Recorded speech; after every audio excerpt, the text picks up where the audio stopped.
Nanawagan ng ilang grupo ng Land Transportation Franchising and Regulatory Board o LTFRB sa pamahalaan na agad na aksyonan ang talamak na kotong at kasunduan sa kalsada. Ayon sa Transport Group na pinangunahan ng Liga ng Transportasyon at Operator sa Pilipinas o LTOP, ang paglaganap ng mga naturang modus umano ay sumisira sa marangal na hanap buhay at sa kaligtasan at tiwala ng mga mananakay.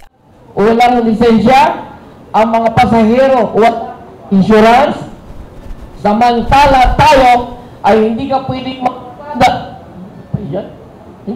mamasada na wala kang professional driver's license. At hindi ka pwedeng mamasada, ipasada yung unit kung hindi covered ng insurance.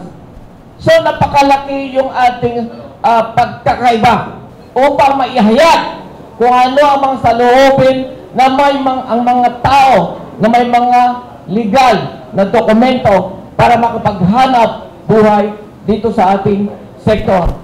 Lantaran rin daw mano ang pagdami ng mga walang lisensya at hindi rehistradong sasakyan mula sa padjak, tricycle, e-trike hanggang motorcycle taxi at tricycle na mga kolorum. Anila ang problemang ito sa kalsada ay hindi lamang nangyayari sa Metro Manila, kundi pati na rin sa mga probinsya at mga munisipalidad sa buong bansa.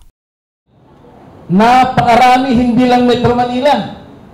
Buong Pilipinas, sa lahat ng nilibot ko, saan ka ba nakakita? Sa airport, sa loob ng airport, bumibiyahe ang electric tricycle. Walang rehistro, walang lisensya, walang insurance, pero nakakapasok sa mga airport sa probinsya. Kabilang rin dito ang mga Transport Network Vehicle Service na taxi, multicabs, jeepney at lalo na umano ang mga UV Express na iligal ang biyahe.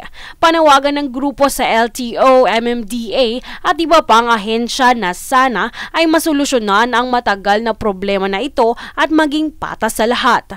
Ang kulang-kulang at hindi pantay na pagpapatupad ng batas, bunsod umano ng sinasabing kasunduan ang patuloy na nagpapahirap sa sektor. Marami na pong hindi nakakapaghanap buhay dito. Yun po yung nagiging problema. At yung mga nangungutong na ating mga taga-LTO, sana matugunan na po ito na matanggal po ito at hubihin po. Kaugnay naman ng korupsyon sa kalsada, nagbigay ng pahayag ang bagong LTFRB chief na si Vigor Mendoza. Ipapatupad daw umano ng ahensya ang online system para masolusyonan ang mga iligal na aktibidad na ito.